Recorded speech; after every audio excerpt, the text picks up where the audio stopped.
Flying cars are on the radar for Google's co-founder Larry Page. According to a report, Page has been personally funding a pair of startups devoted to them. So joining us to break it all down, we have Sasha Segan, lead analyst at PCMag.com. Sasha, flying cars? Are we talking about the Jetsons?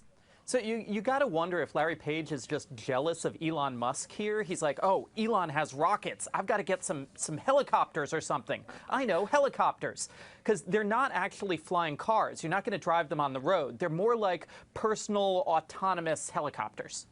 Okay, so there are two companies that Larry Page has been funding, Z Aero and Kitty Hawk. Are there any differences between what they're designing and the companies themselves? Well, they're both doing different kinds of, essentially, if you think of the kinds of drones that you fly around now, expand them to the size where you could put a person in them. And that's what both of these companies are sort of doing. But there's a dozen different companies trying to hit this personal airborne transportation space right now. One of them even demonstrated what looks like a flying one-person taxi at CES. That was a Chinese company. Right, and there's got to be so much. There's so many regulatory hurdles to cross. I mean, look at the regulatory handcuffs surrounding drone use right now.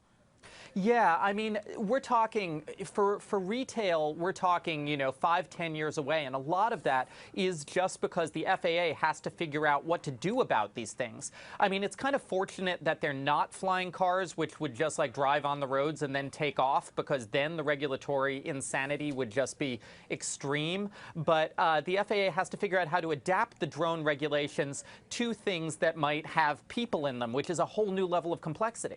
Right, but do you think flying cars are in our future at some point?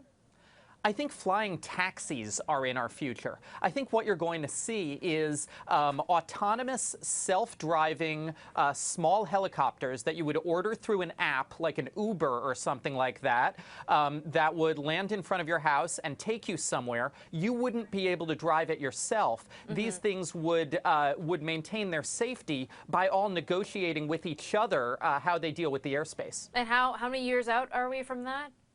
I think that's 5 to 10 years away. I think in 10 years, I mean, I think it'll be an expensive service. At first, it will be, for the kinds of people who take helicopters now. But you could see, especially the Silicon Valley elite, floating over traffic in these drone taxis. All right. Well, Sasha, thank you so much. And I really enjoyed talking about this interesting topic. Sasha Segan of PCMag.com. And thank you so much for watching. I'm Susan Lee. Have a great day. Hey CNBC fans, thanks for checking out our YouTube channel. Here you're going to find videos packed with all of the information that you need to be smarter about your finances. You can subscribe by clicking right here and click on all the videos around me or the I right here to watch the latest from CNBC. Thanks for watching.